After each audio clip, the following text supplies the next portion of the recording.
পৃথিবীতে একটা চাঁদি। তো সেই ক্ষেত্রে আমরা সৌদি আরব বা পুরা যে গোটা বিশ্ব আছে এ জায়গায় একটা চাঁদ। তো সেক্ষেত্রে আমরা সৌদি আরবের সাথে মিলে চাঁদ দেখছে খবর পেয়ে আমরা এই সৌদির সাথে মিল রেখে আমরা ঈদ উদযাপন করি। আলহামদুলিল্লাহ, আল্লাহর কাছে শুকরিয়া যে আমরা সবাই একসাথে এই ঈদের সালাত করতে পারছি। কুরআন এবং হাদিসের দৃষ্টিকোণ থেকে কথা হলো, পৃথিবীর যেই প্রান্ত থেকেই যে কেউ চাঁদ দেখো, আমরা যদি বিশ্বস্ত মাধ্যমে খবর পাই যে আমরা চাঁদ দেখেছি, তাহলে আমরা সিয়াম পালন করা শুরু করব।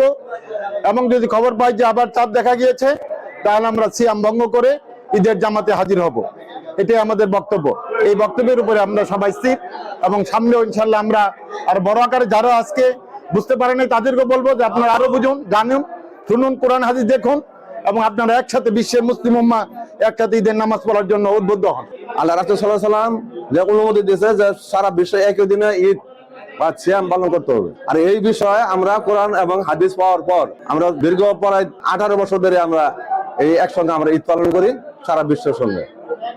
আর আমরা বলছি আমাদের প্রথম যখন আসছিলাম তখন আমরা কিছু লোক অল্প কম 50-60 জনের মতো, আর এখন আমাদের লোক ইনশাআল্লাহ 300-র মতো লোক হয়, মহিলা 200-250। গরমে আরাম নিয়ে হবে না হাহুতাশ, ঘুরলে পরে ওয়ালটন ফ্যান বাতাস আর বাতাস। 6-7 বছর ধরে আছি, অনুমানিক 6-7 বছর ধরে আমরা বালা সহি হাদিসের আলোচনা আলেম ঘটায় পাই। আলেম এবি সদিক এটা ছাড়া অন্যভাবে সালাত আদায় করুন যাইত না। আমরা এইভাবে আমরা নামাজ পড়তেছি। এখানে যে ঈদের নামাজ আদায় করি, ঈদের নামাজটা প্রায় 1 যুগের বেশি হয়ে গেছে।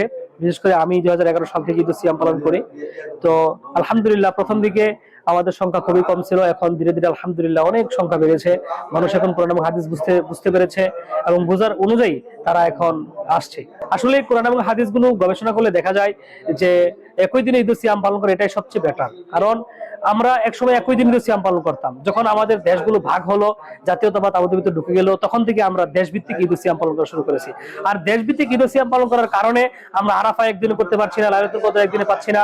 আমরা এভাবে আরো অনেক ইসলামের গুরুত্বপূর্ণ যে সওয়াবের কাজ, সওয়াবের যে বিষয়গুলো, এগুলো আমরা একদিনে পাচ্ছি না। অথচ আল্লাহ তাআলা এটা নির্দিষ্ট একদিন বা কিছু সময়, কিছু রাতের জন্য খাস করেছেন। যদি আমরা ভাগ ভাগ হয়ে ভিন্ন ভিন্ন দিনে দেশভিত্তিক ঈদ সিয়াম পালন করি, তাহলে আমরা সেই নেকির কাজগুলো পাচ্ছি না।